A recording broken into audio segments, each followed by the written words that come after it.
Bonjour à tous, bonjour Pascal, bonjour Olivier. Aujourd'hui, on consacre la vidéo à répondre à vos questions. Depuis quelques mois, l'environnement est de plus en plus difficile pour les entreprises qui font face à différentes pénuries, des gros retards au niveau des délais de livraison, des hausses importantes du prix de plusieurs matériaux, matières premières. Et ça, c'est sans compter les difficultés déjà présentes en ce qui a trait à la main-d'œuvre. Donc, on a commencé à recevoir ici au bureau plusieurs appels de clients entrepreneurs qui sont préoccupés de la situation. Et Olivier a alors eu l'idée d'ouvrir une période de questions la semaine dernière par un courriel de groupe. Et on a reçu beaucoup de questions vraiment pertinentes auxquelles on va répondre aujourd'hui. Bien sûr, on a fait un travail de regroupement des questions qui traitent du même sujet. Alors, c'est possible que vous ne reconnaissiez pas votre question telle que vous l'avez posée, mais on espère quand même pouvoir faire le tour des différents sujets qui nous ont été présentés. Alors, Pascal, plongeons directement dans le sujet avec les pénuries. Comment expliquer ces pénuries, qu'elles soient réelles ou artificielles? Alors, ce qu'on découvre, c'est que le problème était déjà existant avant la période d'épidémie qu'on a. Alors, ce qu'on voit ici, c'est l'aboutissement d'une situation qui était latente depuis une vingtaine d'années. Tout le système de ravitaillement de notre système économique était dans ce qu'on appelle le just-in-time. Ça veut dire que les gens recevaient au fur et à mesure de leurs besoins dans leur production. Et puis, on était déjà sur le bord d'une situation qui a comme malheureusement éclaté au cours des derniers mois, alors que les gens ont commencé à voir que la production est en baisse. Il manquait de choses à acheter. Comme vous allez voir, je vais vous partager un écran qui va vous montrer les inventaires. La quantité des inventaires depuis les années 90, à l'heure actuelle, on est au plus bas jamais, mais comme on voit, c'est un phénomène qui baisse depuis une trentaine d'années. Donc, c'est ça, on est comme, on dirait que la COVID a juste fait ressortir le problème qui était déjà existant. Quand on parle, est-ce que c'est des pénuries réelles ou artificielles, on peut se poser des questions à ce que la Chine fait. Ce qu'il faut savoir, c'est que la Chine produit 60 de tout ce qu'on consomme. En plus, 90 de tout ça navigue sur les bateaux. Alors, la Chine a fermé des ports.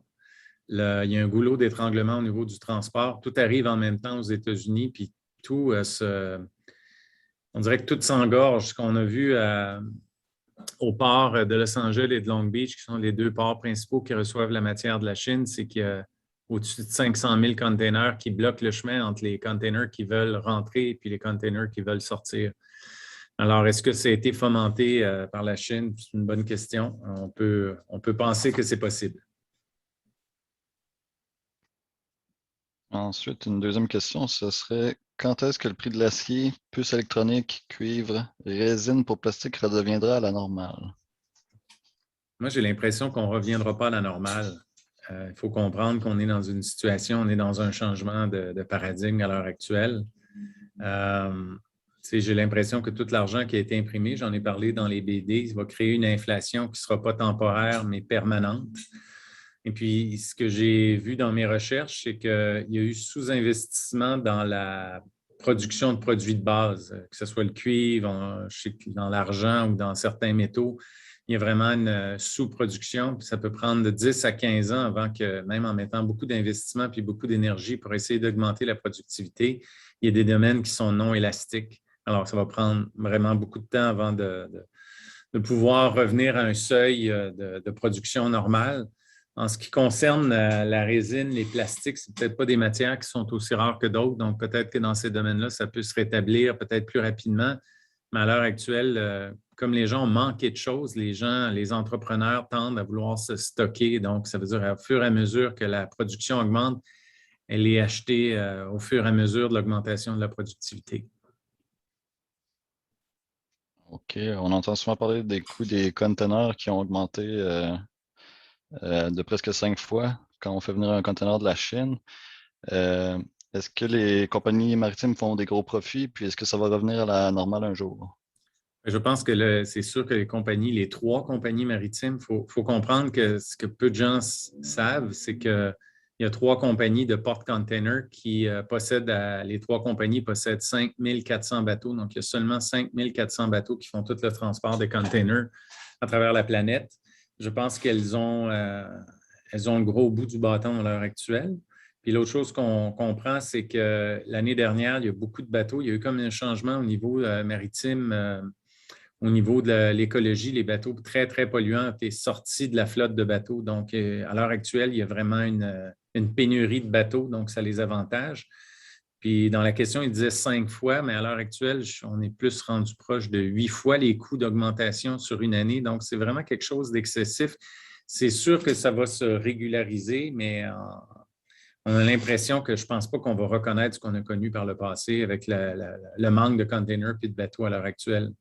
Ce que j'ai, dans une recherche que j'ai vue de Rick Rules, il disait qu'il y a tellement eu de sous-investissement, que ce soit dans le transport maritime ou dans la production de matières premières, que même s'il y avait une baisse de demande, mettons qu'une récession créait cette baisse de demande-là, la productivité est le déclin de la productivité est plus fort que probablement que la baisse de la demande. Donc, de là à dire qu'on va revenir au prix d'avant, ça me semble utopique.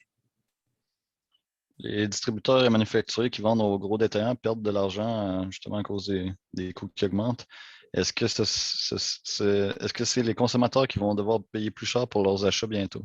Ça, c'est sûr que les consommateurs vont devoir payer plus cher, surtout s'il y a une pénurie, puis surtout si les gens décident, si les gens en général décident de faire exactement la même chose que les entrepreneurs, puis de stocker les choses. L'Angleterre est un bon laboratoire. L'Angleterre, en faisant le Brexit, ils ont comme les frontières sont devenues un peu plus compliquées. À l'heure actuelle, ce qu'on voit, c'est qu'il y a beaucoup de transporteurs européens qui ne veulent plus rentrer en Angleterre parce que les transporteurs européens sont payés au kilomètre. Et alors, quand ils arrivent à la frontière et ils perdent des heures, bien, à ce moment-là, ils ne sont pas compensés. Les Anglais n'ont pas compensé, soit le gouvernement ou bien donc les acheteurs ne veulent pas compenser les transporteurs. Alors, les transporteurs décident tout simplement, certains, de ne pas aller en Angleterre. Donc, c'est ce qui explique qu'il manque beaucoup de transport en Angleterre, puis il y a des pénuries. Il y a eu des pénuries d'essence et des pénuries dans les épiceries. Quels sont les secteurs de la chaîne d'approvisionnement qui seront les plus touchés en ce moment? Ça, c'est sûr qu'il se passe quelque chose de bizarre en Chine. C'est très opaque. Puis, je pense que les Chinois sont conscients qu'ils détiennent 60 de tout ce qu'on consomme vient de Chine.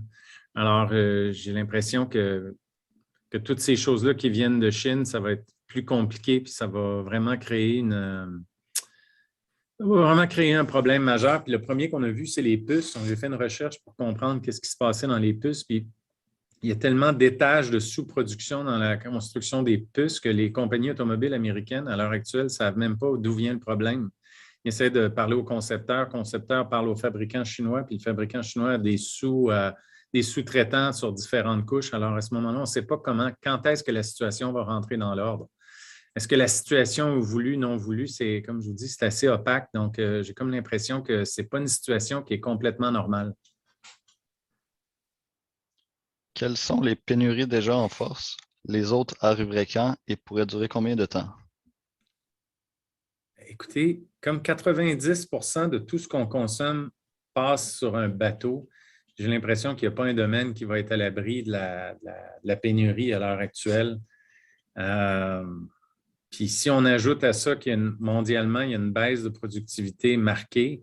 Et je vous donne un exemple. La Chine n'a pas aimé que l'Australie l'accuse d'avoir créé une épidémie, une guerre bactériologique. Alors, ils ont coupé les liens d'affaires qu'il y avait avec l'Australie, mais en même temps, l'Australie fournissait le charbon à la Chine pour faire fonctionner ses centrales électriques. Alors, à l'heure actuelle, la Chine est en pénurie de charbon, alors est obligée de couper la productivité d'électricité dans plusieurs de ses centrales.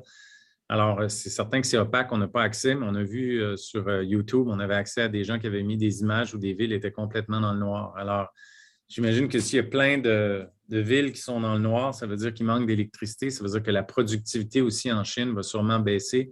Alors, je ne m'attends pas à ce que nécessairement la quantité de choses qui vont être exportées de la Chine vont augmenter au cours des prochains mois. Donc, ça pourrait être, en fait, Olivier, c'est que d'après moi, c'est un problème qui ne durera pas des semaines, mais ça pourrait être un problème qui pourrait durer des mois. OK. Puis, combien de temps les gouvernements peuvent-ils encore tenter de contenir l'inflation, voire même de la cacher? Mon Dieu, on dirait que là, il commence à avoir un changement de discours à la Fed où ils commencent à reconnaître que l'inflation est plus problématique que prévu, mais en fin de compte, depuis le début, je pense qu'ils sont conscients que l'inflation ne sera pas temporaire, mais ils ne peuvent pas ils n'ont comme pas le choix de dire que l'inflation est temporaire parce que si ouvertement ils disaient que l'inflation était permanente, ils seraient obligés d'ajuster les taux d'intérêt. Puis j'écoutais Marc Faber cette semaine, un gestionnaire européen qui dit à l'heure actuelle, avec l'inflation qu'on a mondiale, les taux d'intérêt devraient plutôt naviguer autour de 5 ou 6 plutôt que 0,5 mais à 5-6 de taux d'intérêt pour contenir l'inflation, ça aura un impact dramatique sur les marchés financiers, le marché immobilier et les marchés obligataires.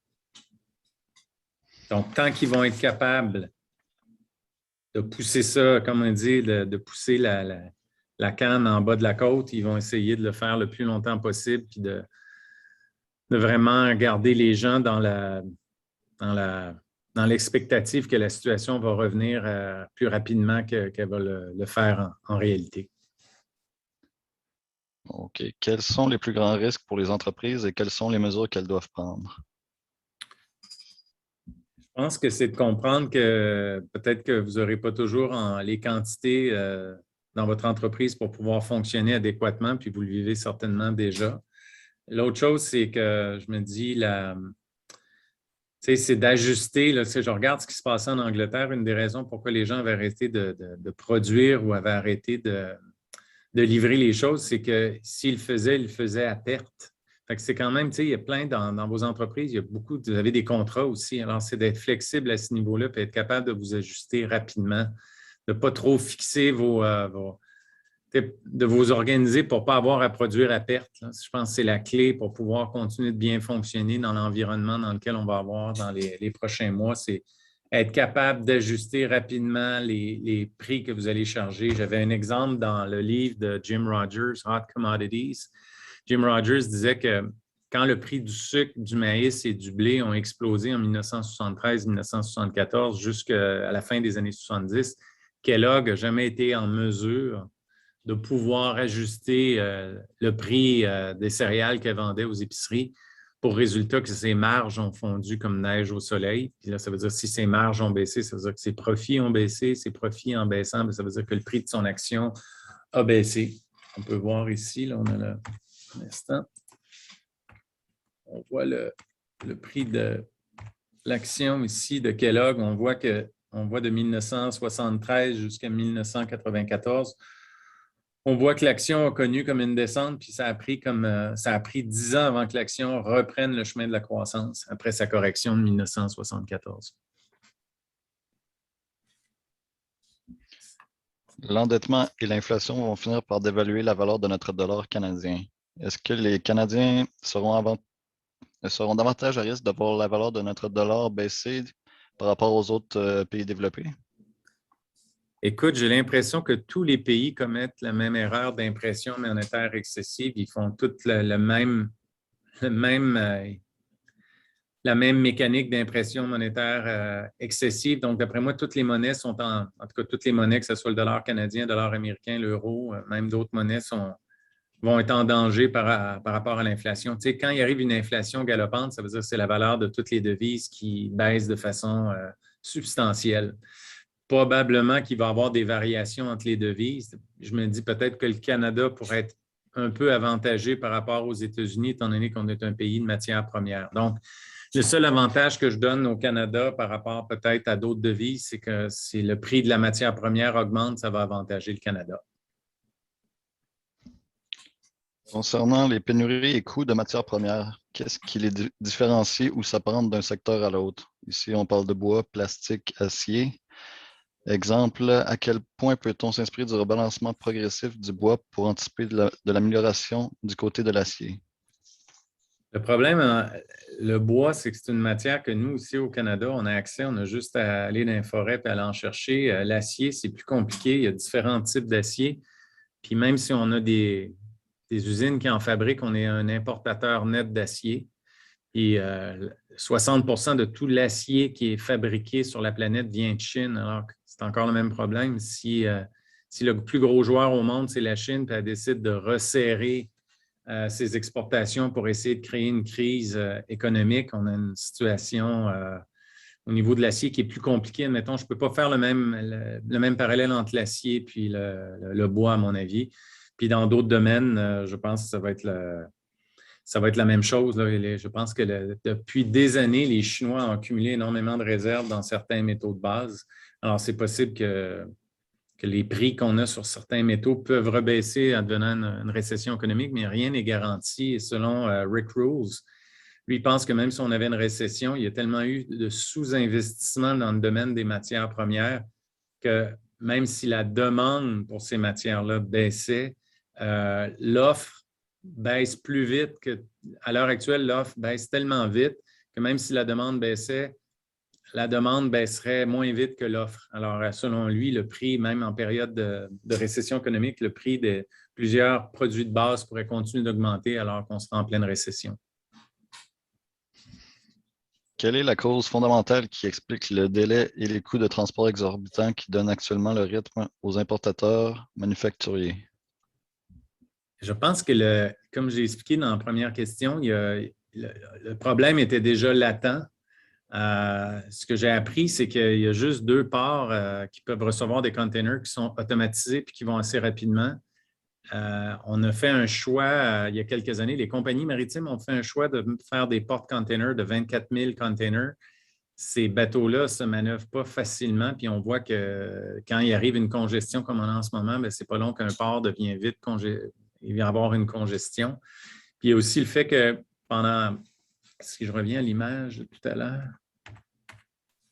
ce qu'on voit, c'est que quand il y a eu l'épidémie l'année dernière, puis tout a été arrêté, on a vu que les inventaires ont augmenté. Mais là, les gens se sont mis à commander en ligne comme jamais. Alors là, on se retrouve avec des commandes en ligne qui ont plus que doublé. C'est plein de petits paquets qui sont rentrés dans le système de transport, puis que ça a créé une congestion. Ça prend beaucoup plus de place gérer plein de petits paquets que de gérer une compagnie comme Walmart ou Costco qui commande en gros. Donc, c'est comme si le système de transport n'était pas prêt à recevoir ce changement-là drastique qui est arrivé sur une année. Alors, est-ce qu'on va être capable de... Est-ce qu'il va falloir construire plus de bateaux? Est-ce qu'il va falloir changer la manière de consommer? Mais là, ça crée une situation, un engorgement qui ne s'est jamais vu de toute l'histoire de la planète au niveau du transport.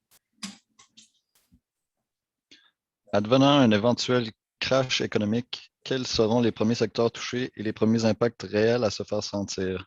Et comment peut-on s'y préparer en tant qu'importateur ou entreprise manufacturière? Je trouve que la crise de 2008 donne une bonne indication.